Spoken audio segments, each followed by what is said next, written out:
Hi, my name is Sean Ennis. Welcome to EnnisTV. I'm joined today by a very special guest. My name is Nathan. I go by the name of Checkmate, Caveman Music, and we're just here today to kind of, touch base on what we do in hip hop. So where are you from? Originally from Rutland, Vermont. I lived there for a long time, and eventually around probably my senior year, I landed in Burlington, Vermont, where I've been for the past 15 years.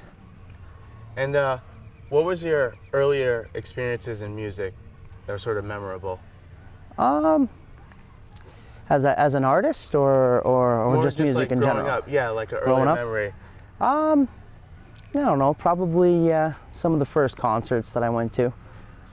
2000, I got to see, I'm trying to think, it was DJ Spooky, Black Eyed Peas, Everclear, and a couple other bands.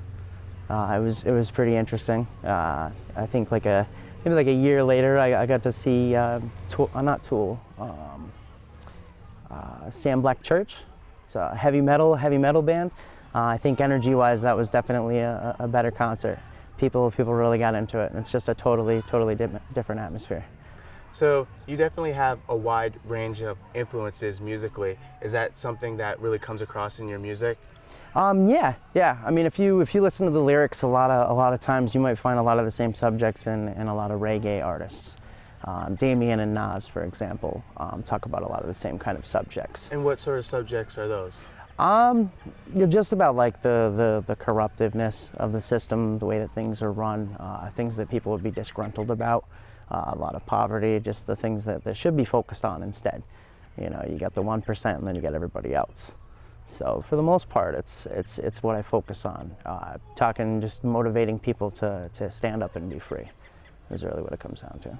That's a really positive message that a lot of reggae music seems to have in common.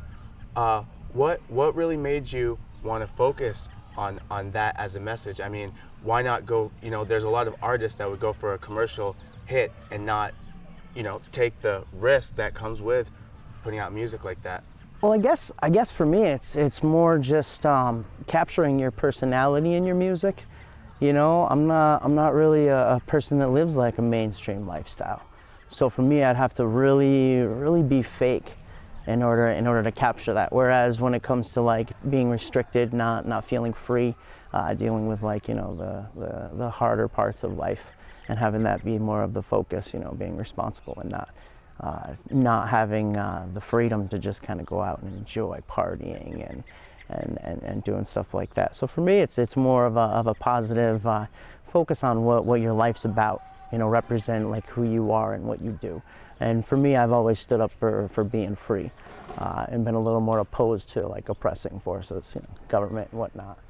And in third world countries where they do a lot of stuff, a lot of reggae, it's a little bit more relative than focusing on life being all good and not just negative. Absolutely. I definitely have found that a lot of people connect with the authenticity of an artist, They can relate with it. Absolutely. It's not like cookie cutter or generic. So who are some other of your early influences musically? I think the first music that I really started to listen to, not just have in the background and enjoy, but actually listen to, would probably be Metallica. Okay. Metallica, they had a lot of deep lyrics. You listen to it and it has a lot more meaning than just what people first say. So I mean, for me, that was a big influence. For rap, I think the first rap artist I ever really listened to was like NWA, mostly Eazy-E. Just the style. I think the concept of telling people off was pretty appealing. But trying to find a way to do it constructively was always a little bit less. I didn't run into too much of that until more recently. There's a lot of artists out there now that are known that have a more positive message. But for me, it's about that reaction. I found those groups to really be big influences.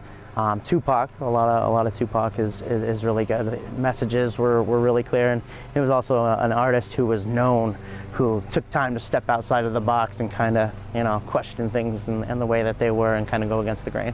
So that was a pretty big influence. More recently, I'm a huge fan of Hyperactive.